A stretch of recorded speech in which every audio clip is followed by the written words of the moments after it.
Assalamualaikum teman-teman, apa kabar? Ketemu lagi dengan saya Pusri. Semoga kalian selalu sehat walafiat ya. Kalian selalu sehat, selalu dalam lindungan Allah, selalu diberikan kemudahan, keberkahan, keselamatan serta kebahagiaan oleh Allah Subhanahu wa taala. Amin amin ya rabbal alamin. Terima kasih banyak untuk support, like, komen dan share-nya. Terima kasih banyak.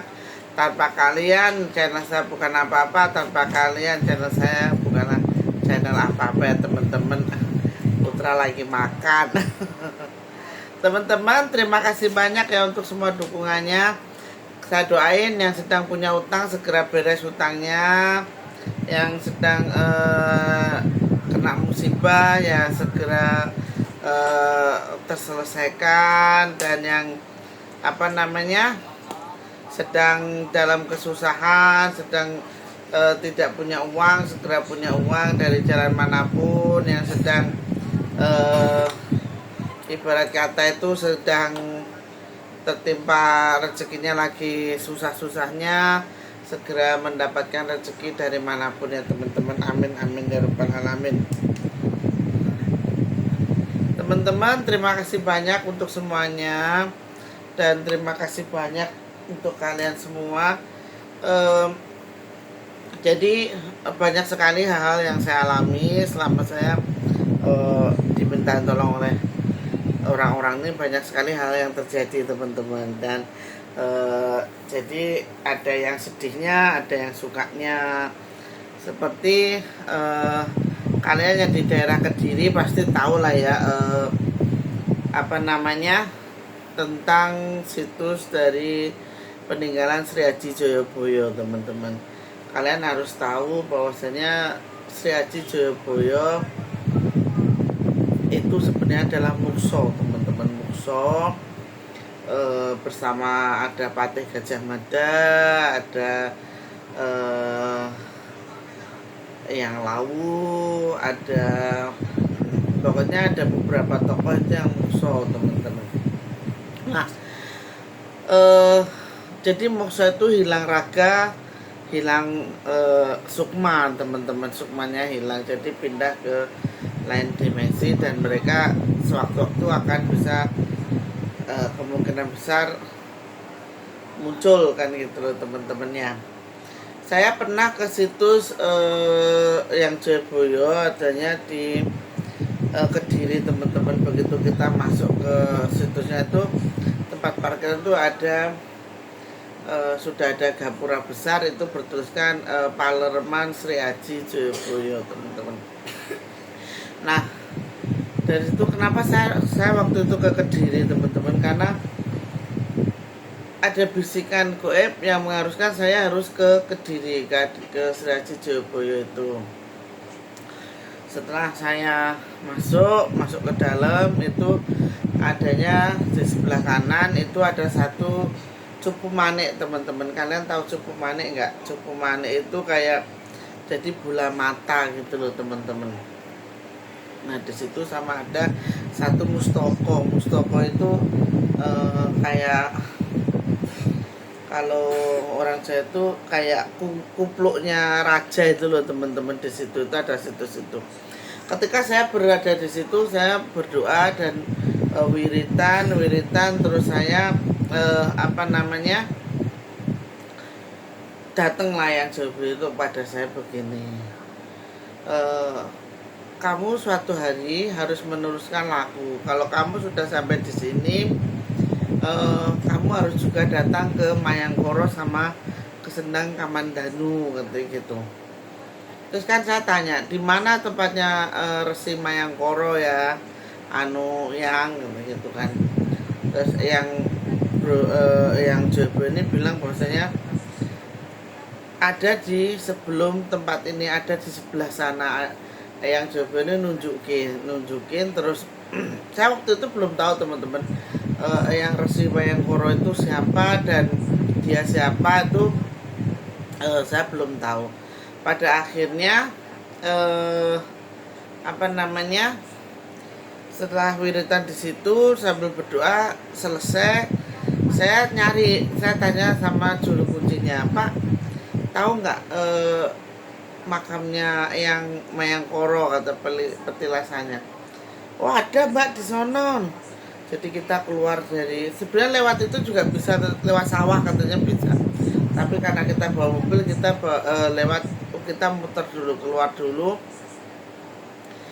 Di situ ada satu tempat kecil, kayak makam kecil gitu teman-teman. Tapi ada pohon bambunya tuh banyak banget di situ. Saya bermeditasi teman-teman, bermeditasi. Jadi setelah saya bermeditasi, saya didatangi oleh satu sosok, itu kecil tinggi. Dia bilang begini, kamu kesini mau nyari apa, kata orang tuh begitu. Terus saya bilang, oh saya enggak nyari apa-apa, saya cuma ngemban dawuh dari Eyang Jayabaya, saya disuruh kesini. Saya bilang, oh kalau kamu pengen kesini, perkenalkan, nama saya Mayangkoro atau Hanuman, kata gitu. Saya di situ kaget teman-teman. Oh ternyata Mayangkoro itu Hanuman kan gitu loh teman-teman, Hanuman. Terus sembah sungkem yang wonten dawuh.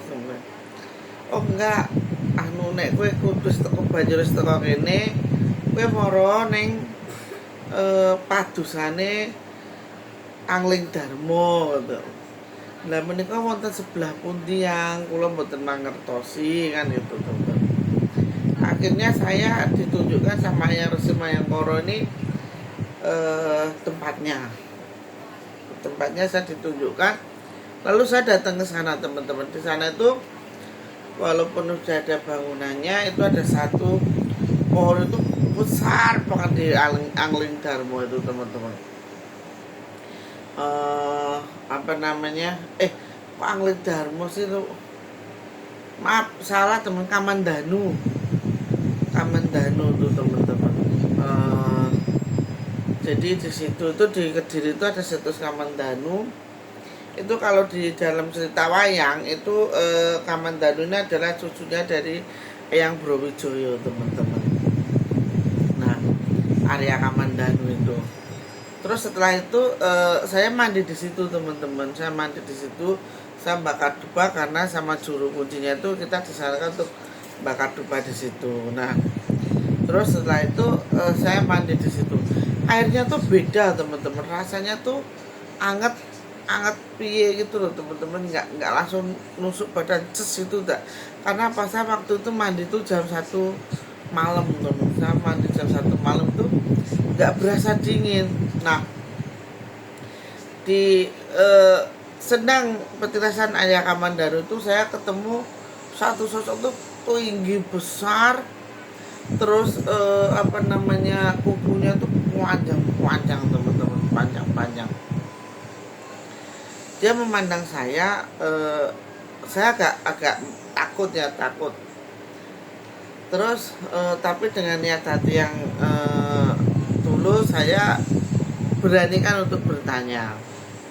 Saya bertanyanya gini, assalamualaikum, kula nuwun, kaki danyang nini danyang, saya kesini ngemban dawuh, bilang gitu. Saya ngemban dawuh, mohon bertunjuk apa yang harus saya lakukan, kan gitu teman-teman.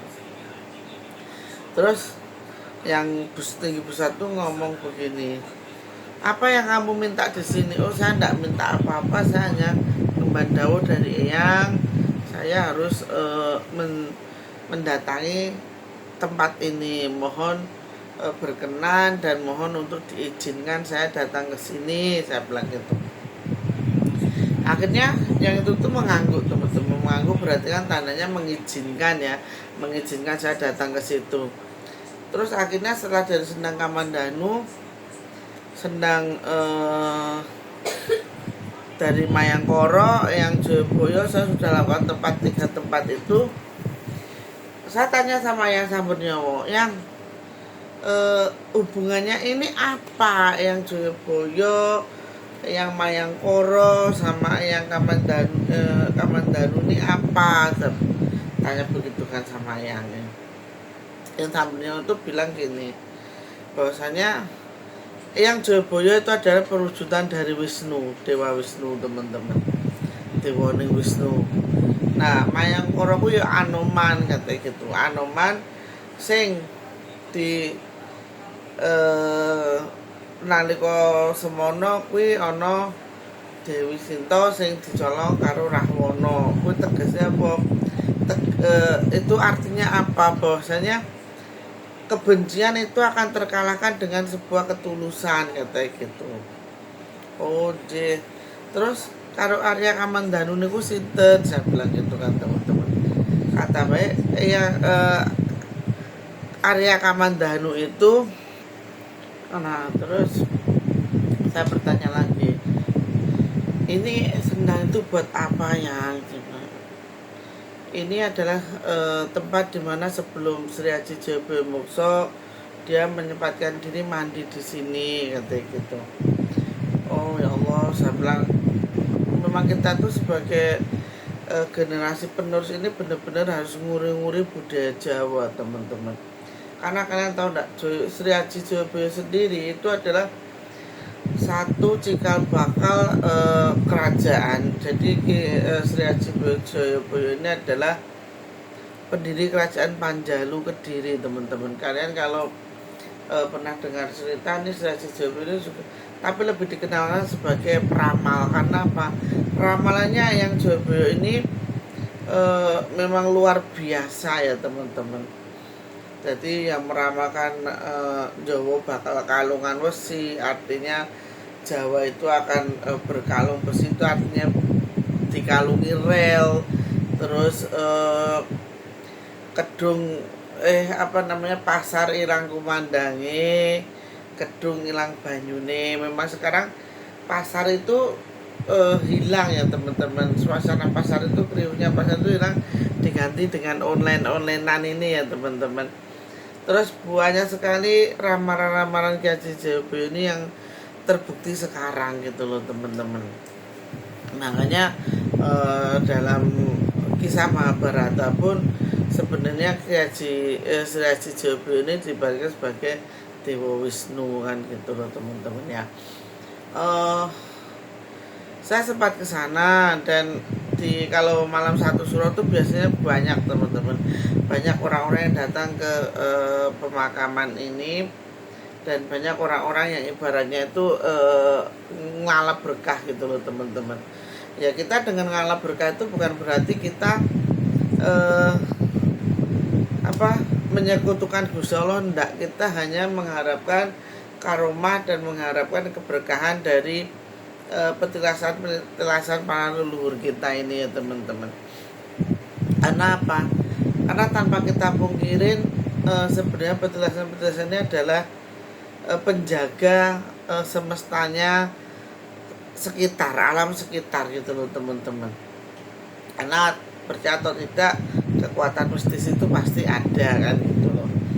Jadi kita sebagai generasi penerus nggak usah jumawa, nggak usah keminter, nggak usah sok tahu, kita hargai, kita rawat petilasan itu. Nah, kalau menurut saya ini satu kejadian yang sangat luar biasa, dimana saya bisa bertemu dengan Eyang Mayangkara, bertemu dengan penunggunya Sendang Patirtan Arya Kamandanu dan sebagainya. Itu saya bersyukur sekali, dan dari situ saya belajar bahwasanya kalau di tempat yang Jayabaya itu seseorang yang pengen naik jabatan atau pangkat derajat itu cepat sekali teman-teman, cepat. Terus kalau yang di Sendang Tirto Kamandanu itu bagi yang sakit, yang belum sembuh, nggak nemu obat ataupun orang gila, itu dimandiin di situ insya Allah sembuh teman-teman, insya Allah sembuh. Bukan kita mandi karena airnya itu, bukan ya teman-teman. Kita sembuh semua karena Allah, cuman kita berikhtiar ya teman-teman. Terus di Eyang Mayangkara itu adalah untuk pembalasan sakit hati. Jadi kalau kalian punya sakit hati apapun,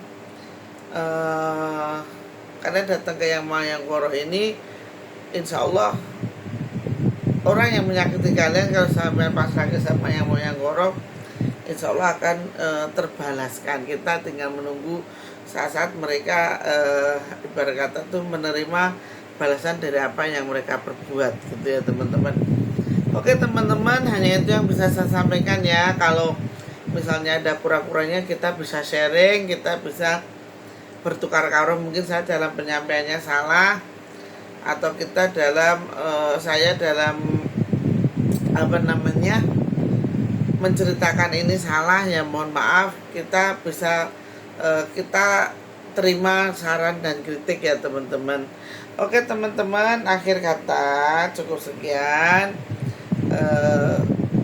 Saya bikin video durasinya nggak lama-lama, nanti kalian bosen ya. Oke, akhir kata, assalamualaikum warahmatullahi wabarakatuh. Sehat-sehat kalian dan selalu sukses dunia dan akhirat. Amin amin ya robbal alamin.